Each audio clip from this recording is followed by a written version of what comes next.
Hi, I'm Joseph McGann, the managing editor of All Israel News and our sister site, All Arab News.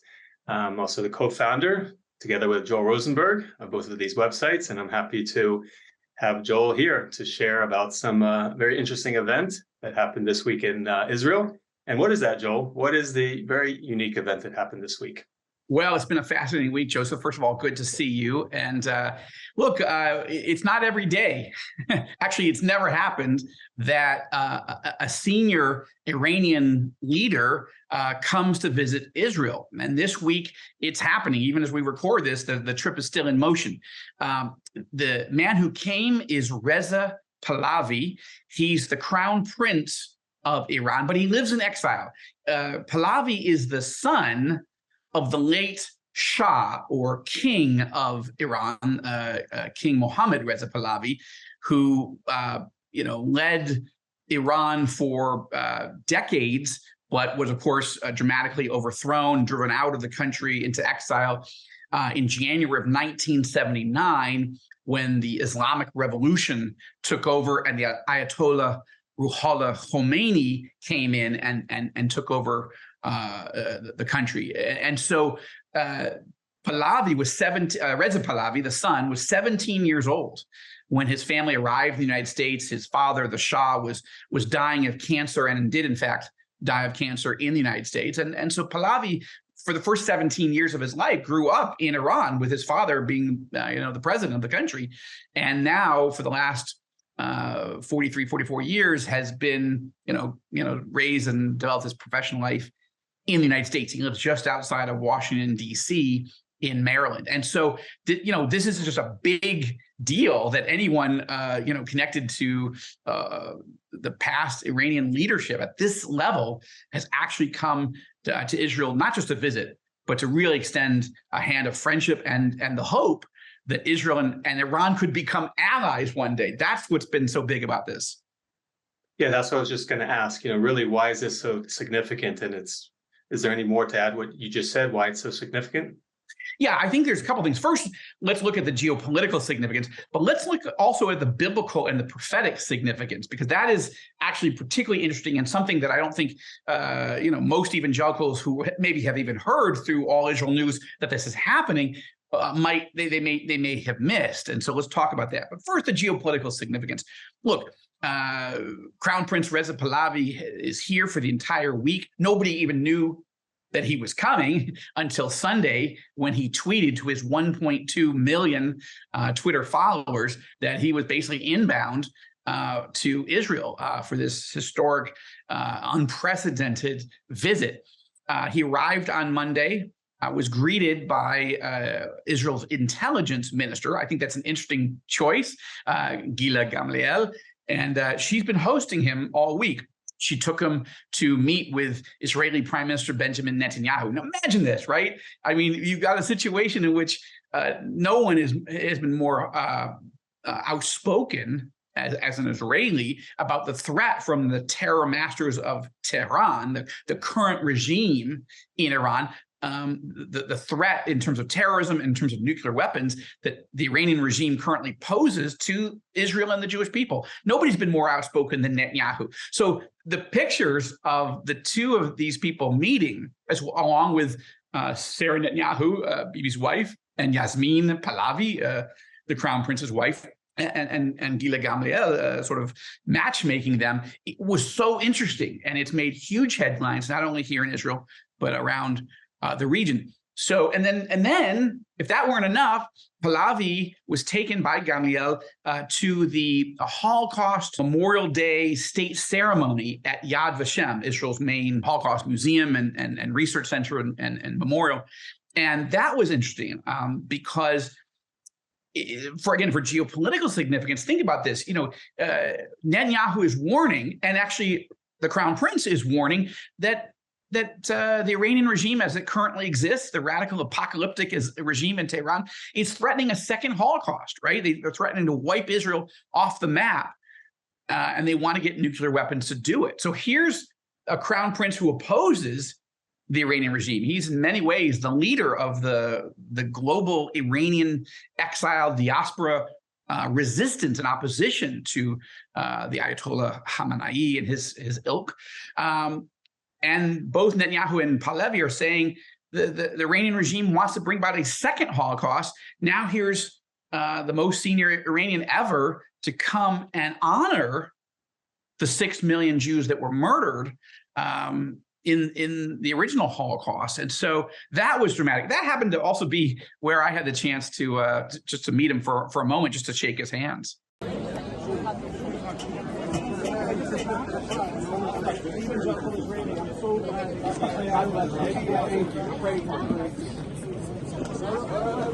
Yeah, I was going to ask you about that. Our readers at All Israel News saw that embedded video where you could shake his hand, but we could not hear what you told the Crown Prince. If you could share with us what you shared with him.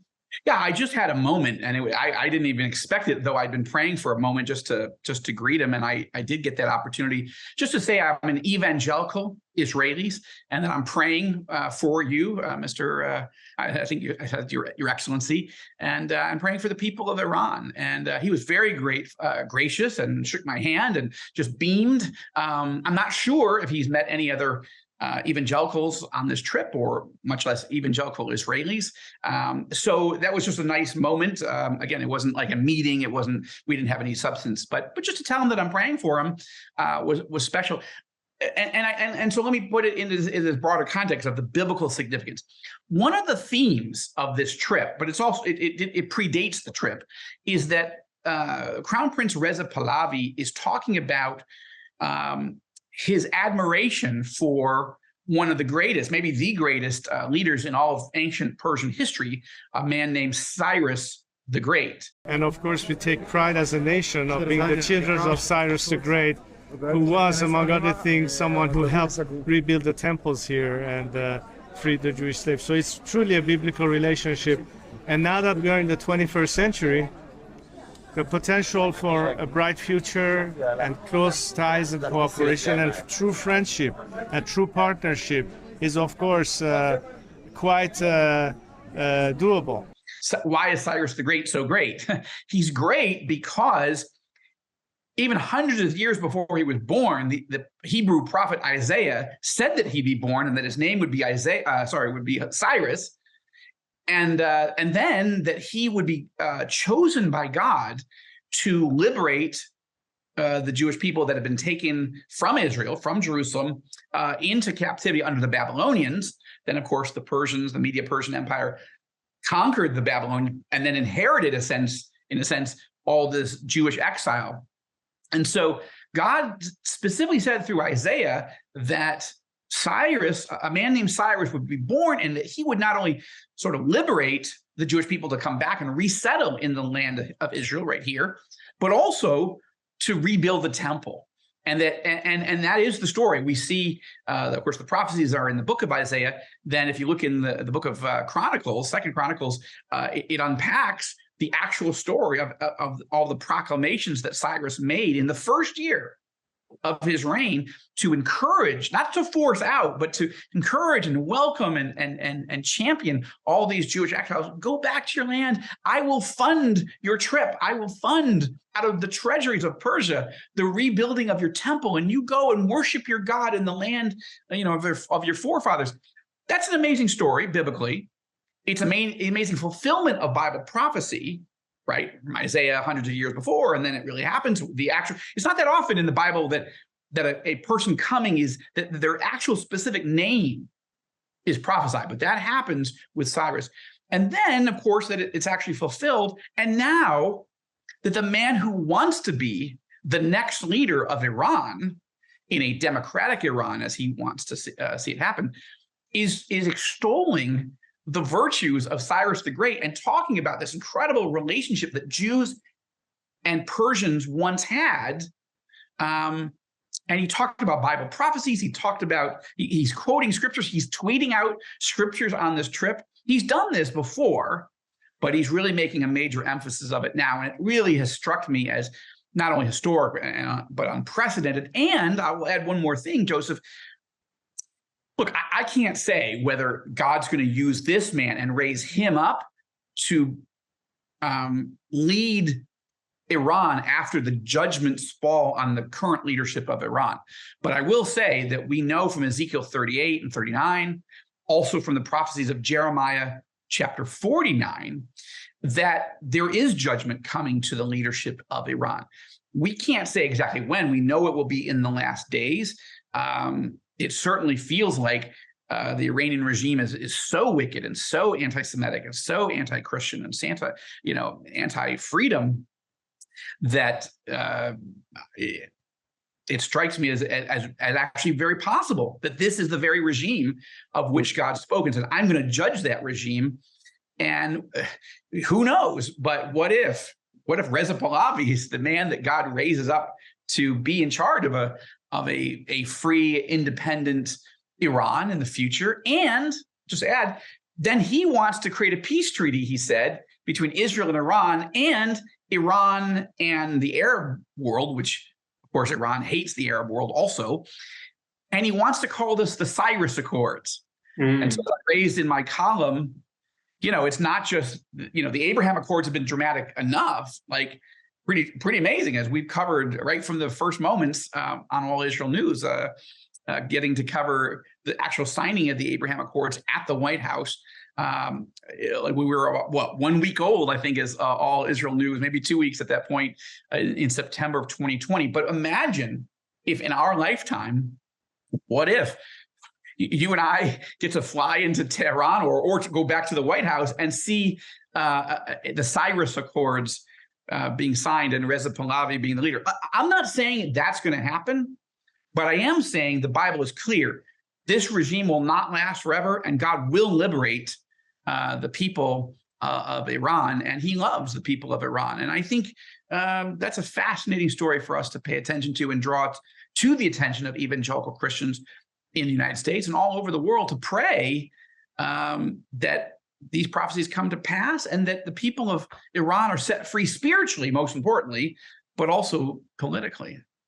Yeah, it really is fascinating to track these events in Israel and the Middle East in light of Scripture and the insights that you gave regarding the Crown Prince extolling Cyrus the Great and the future Cyrus Accords.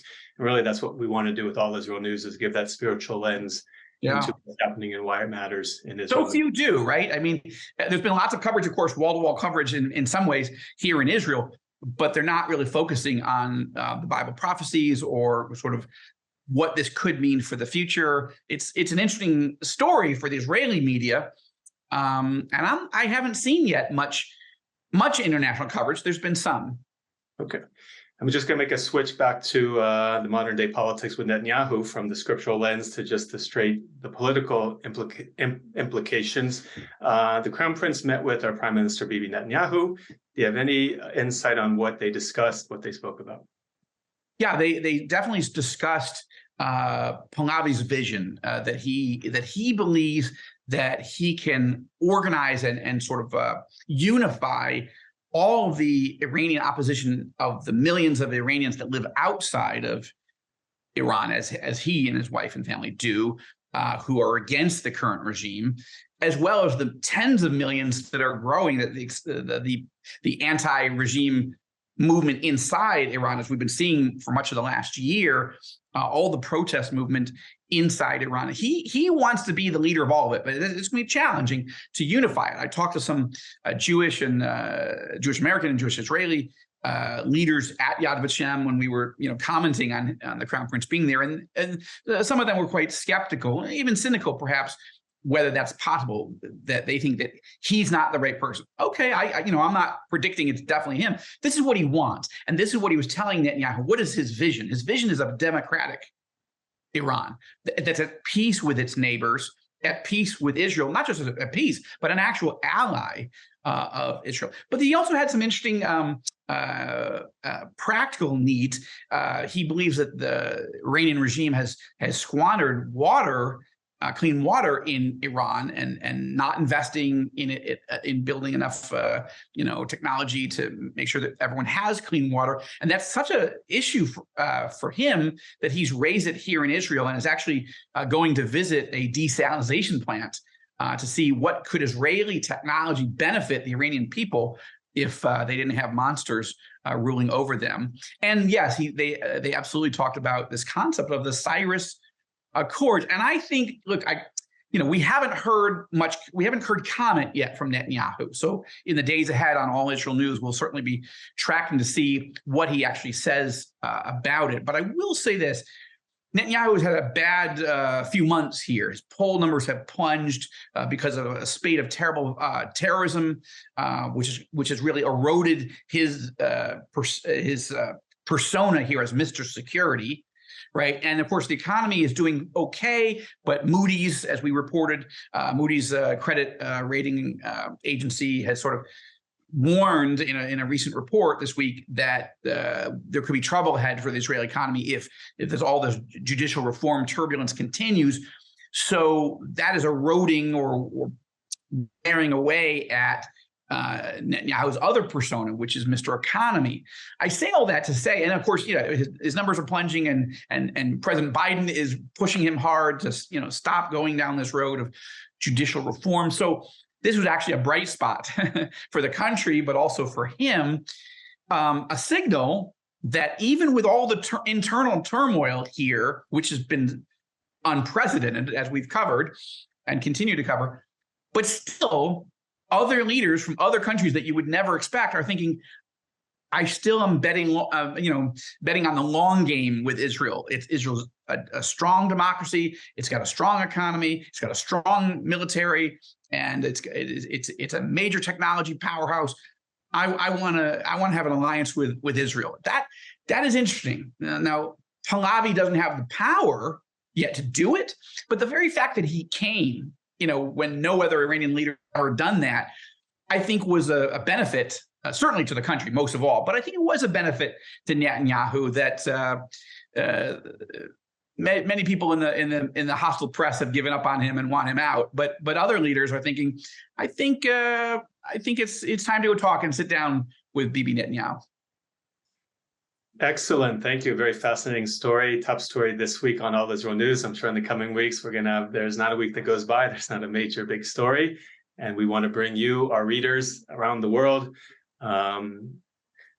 keep tracking with us. If you like this video, please like it. Please subscribe to the YouTube channel. Follow us on Twitter, on Facebook. Get our email updates. Just go to the website allisrael.com and allarab.news and keep tracking with us. Thanks, Joseph.